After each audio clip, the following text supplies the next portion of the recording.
Hey everyone, welcome to the show. I have more Trump regrets and FAFO experiences to share with you. Before I jump in, please do me a favor, hit that subscribe button below this video. It is an easy and free way for you to help the show. And a big shout out to everyone who helps to support the show with donations.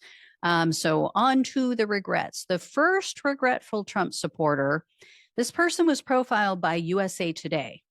There was a Tennessee resident named Pierre, and he told the news outlet, quote, "What have I seen in Trump's first 100 days?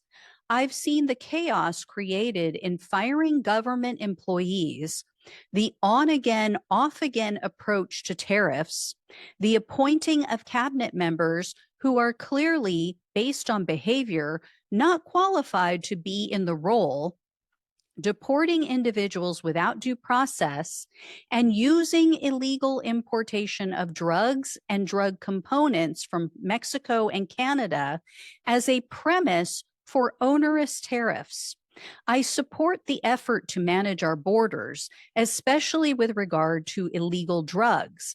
I support seeking to force China into fair practice behaviors. But what Trump has accomplished the most is sowing chaos. I expect us to go into a recession due to his practices with tariffs. What I hope he'll do next, actually pay attention to reality." And then USA Today also spoke with a Texas Trump voter. Her name is Rebecca. And she said, quote, "Trump is dismantling and destroying the things that made America great.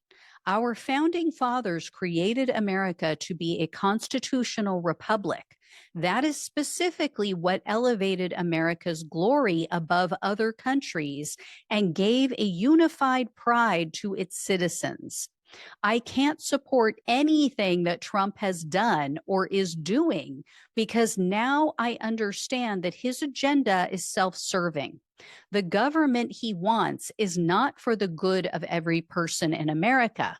I'm very concerned because he is trying hard to change the laws. He is actively working on removing the checks and balances that are in our Constitution in order to gain complete power.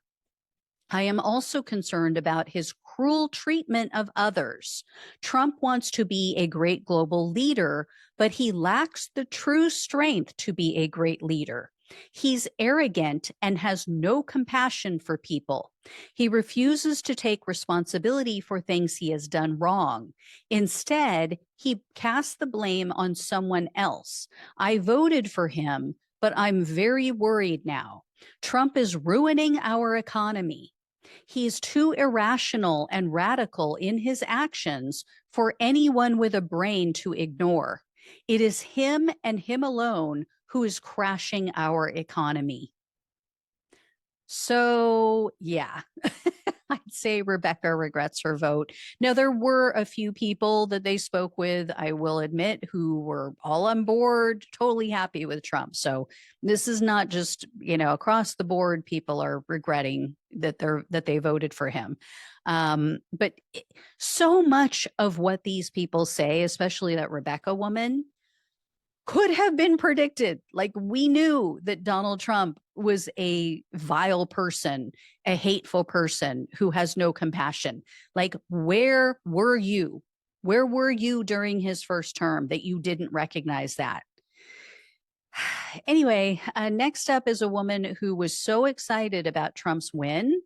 She posted this on Twitter.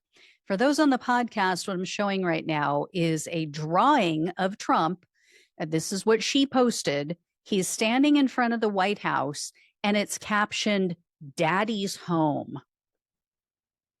I swear, I think if you could get these people into counseling, what we'd find is that so many of them are suffering from untreated childhood trauma. I just fully believe that.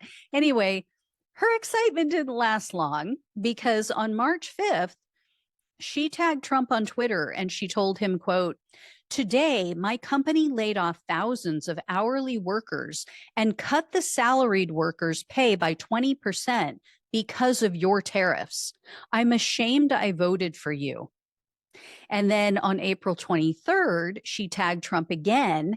And this was in two posts. And she wrote, quote, as a middle class citizen with a graduate degree who doesn't make nearly as much as I thought I would when I initially went to graduate school, I regret voting for Trump because since he took office, I lost 5,000 in the stock market, got my pay cut by 20% because I work for an automotive supplier, and thus the tariffs directly impact me, and being required to pay 2,000 a month for my student loans when I was previously on an income-driven payment plan.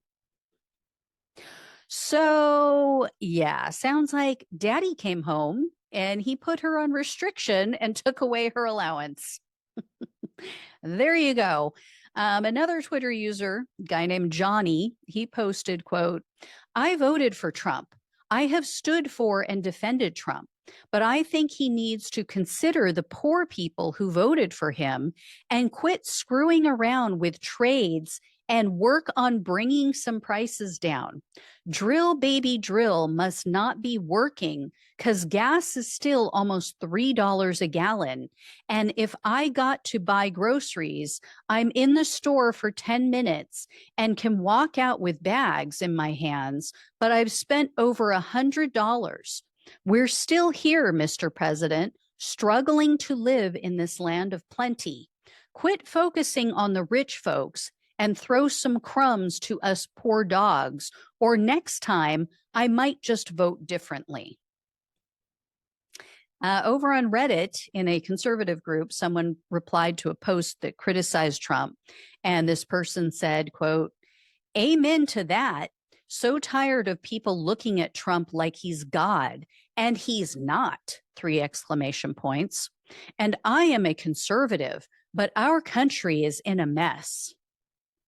And about a month ago, someone replied to a regretful Trump voter and wrote on Twitter, quote, add me to the list. 3 times voted for Trump, greatly regret it now, and I'm ready to join the inevitable blue wave.